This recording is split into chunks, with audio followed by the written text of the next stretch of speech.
Hello and good evening, and welcome to another installation of a fantastic 5 interview series. My name is Ernesto Rodriguez. I'm the Chief Consultant with JAE Consulting. This month's topic is all around veterans because it's Veterans Day. So our host this evening, she comes via the military, of course, Army, hua, hua, hua. Her name is Chaplain Andrea Foster. She's retired. Andrea, for those who don't know anything about you, can you just share a little bit about your journey with us? Okay, good evening, everyone. Thank you for having me. My friend, it is good to be here tonight. My first profession was I was a certified dental assistant and a registered dental hygienist. And in the military at that time, they were short of dental personnel. So recruited as a dental personnel under the Civilian Acquired Skills Program, which many never even heard of, called the CAS program. So they said, well, you can go to basic training as an E3 for 3 weeks, come out as an E4. I was young. I said, I could stand on my head for that long. So I did it and I loved it. The military did not have to train me. I came back home and immediately went to the unit. And I began to be futuristic, I guess you could say. I said, this is a good retirement plan. And so I went to the DC Military Academy and got commissioned as a second lieutenant in the quartermaster field, and went from there from platoon leader, XO, acting commander, battalion S4, and onward and upward for 26 years. Wow, that's impressive. So was there any one particular thing that made you want to go in the military? No, I was athletic. And so, you know, when I went to basic training, saw what it was about, it wasn't difficult. I didn't have a problem with taking orders. Right. It was a switch to be yelled at. I'm from a small, I had to get used to that. But I really saw it as an additional qualifier to being in the dental profession as a whole. Yeah. I love your outlook, the way you look at the long picture, the long look down the road, and not just looking just at now. Oh, this is fun, I'm having a good time. But you immediately started to think about a career. Now you can maneuver your way up through, and I thank you so much for that, because I learned a lot about you. I learned a lot from you and watching you do that. 22 years you were in, right? So what 26. 26. Ooh, I didn't mean to cheat you, my bad. Look, I want all my years. That's right. In those 26 years, then what changes and trends have you seen from the time you went in to the time you retired? I think a lot of it has to do with sexism and the challenges for women. Yeah. I know that one of the trends is that the military chaplaincy is an option now for many women in ministry who are still not accepted in, churches and other faith communities, in some Orthodox Jewish communities, there's have some women rabbis.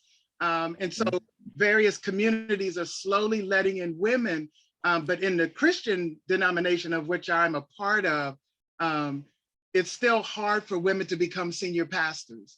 And so many are looking at military chaplaincy as a viable option.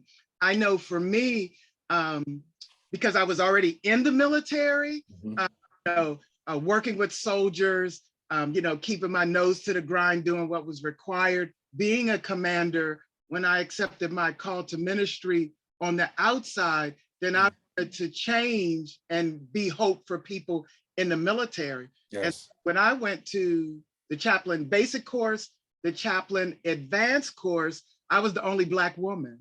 Wow. And in my advanced course, out of a class of 102, there were only 12 African Americans, 11 brothers and myself to graduate. And so I saw firsthand the sexism, because when it came my turn to preach, thank God for my brothers, they lined the first row because the other races turned their backs on me because I was female. Wow.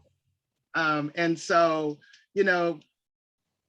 because I knew it was a calling, and because I loved being in my unit and in my command, I didn't let that stop me. And so I was actually only the second woman in the history of the DC Guard and the first African-American woman in the 200-year history of the DC National Guard to be a chaplain. Wow. So a few African-American female chaplains have come behind me. So Yeah. I kind of feel kind of special that I broke that door. And when you are really united in the green, the chaplains that I served with, so that many people know the background, I was the only female serving with 5 white male chaplains. And to this day, they are still good friends. And I'm a preacher for many of them. In fact, the state chaplain, I don't know if I can say his name. I preach for him this first Sunday, and in a month, I'm preaching for him while he's out of town. So I've built a relationship.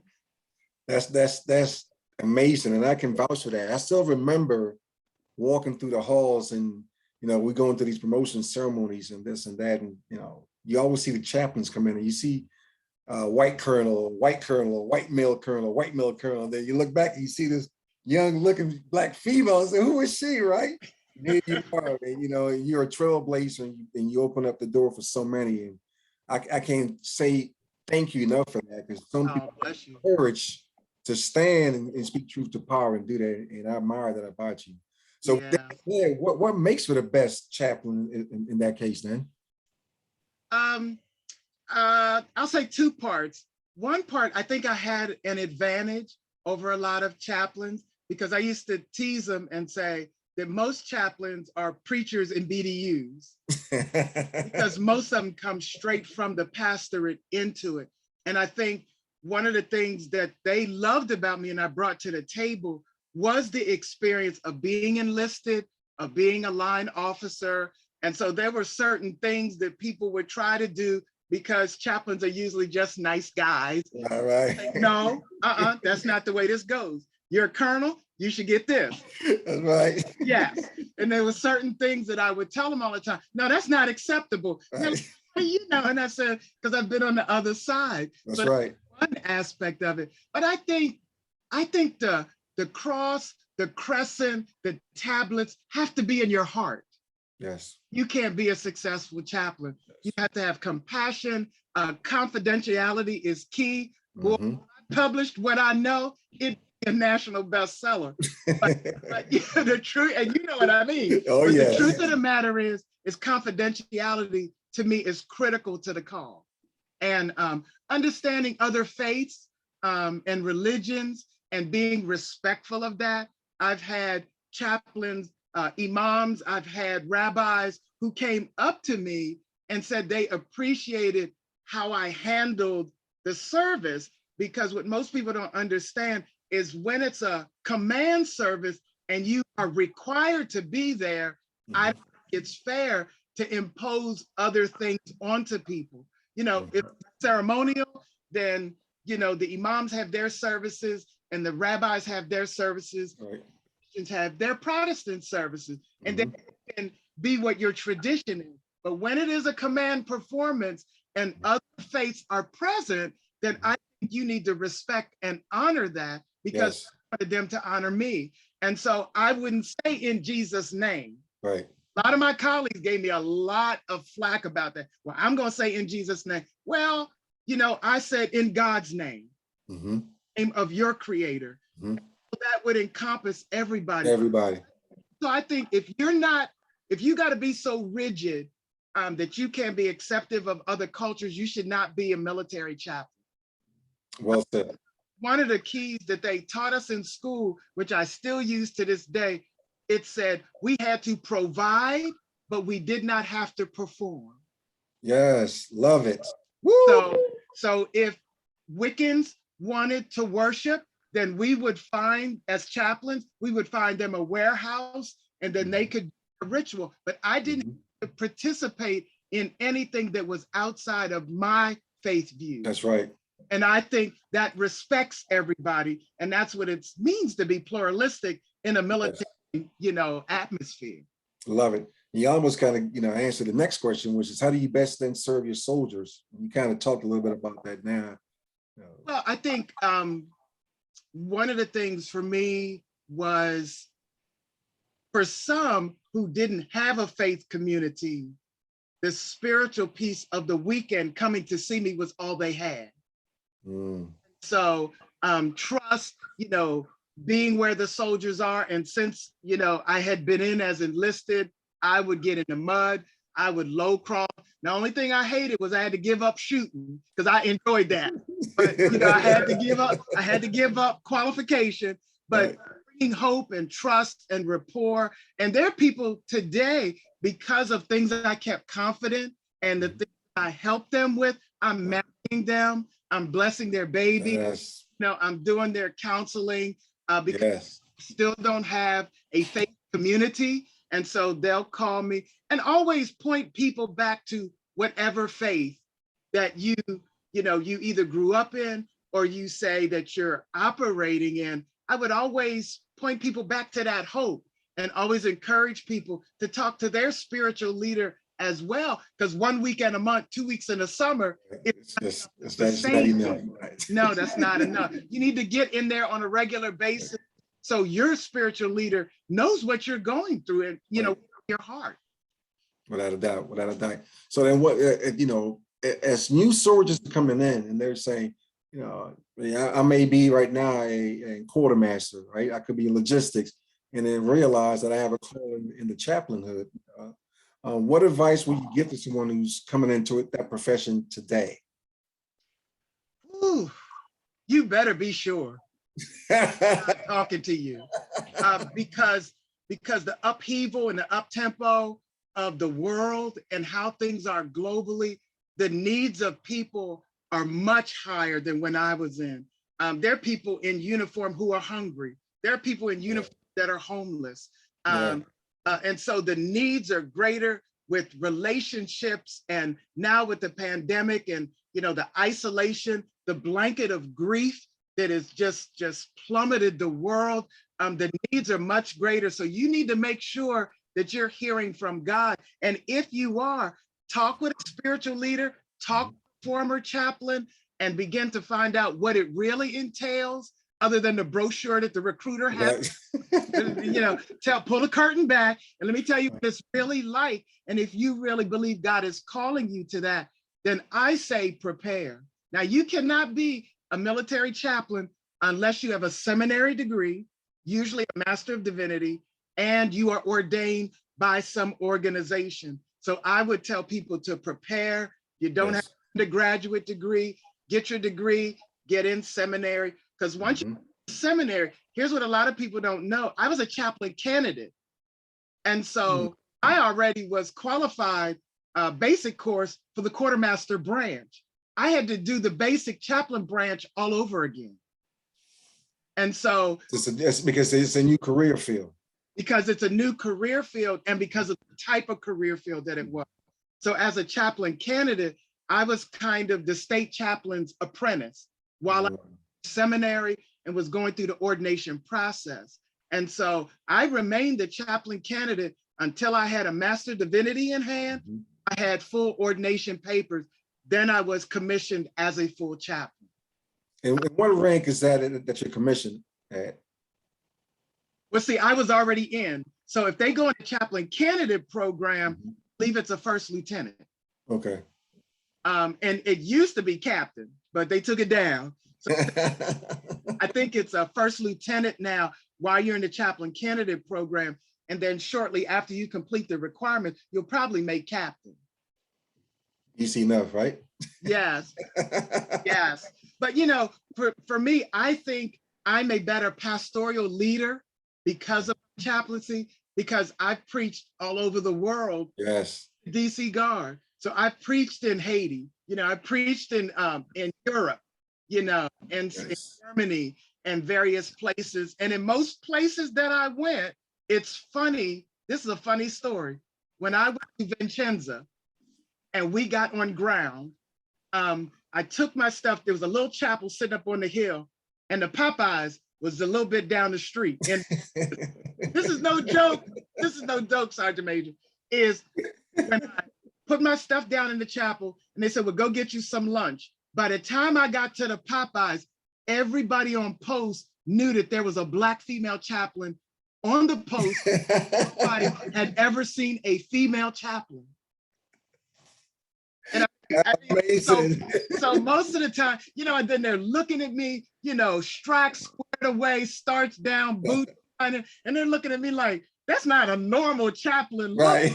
You don't know that, I had some first sergeants beat up on me to get my right, exactly. You can't be raggedy, ma'am. This is what you're gonna do. And so I learned, and a lot of those sergeants, we're still friends this day, because I listened to them. See, I was enlisted. Yes. So I listened to them, and they taught me the ropes, and they would go in the fire for me.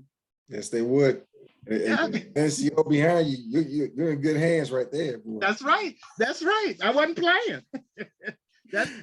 Congratulations to all of that.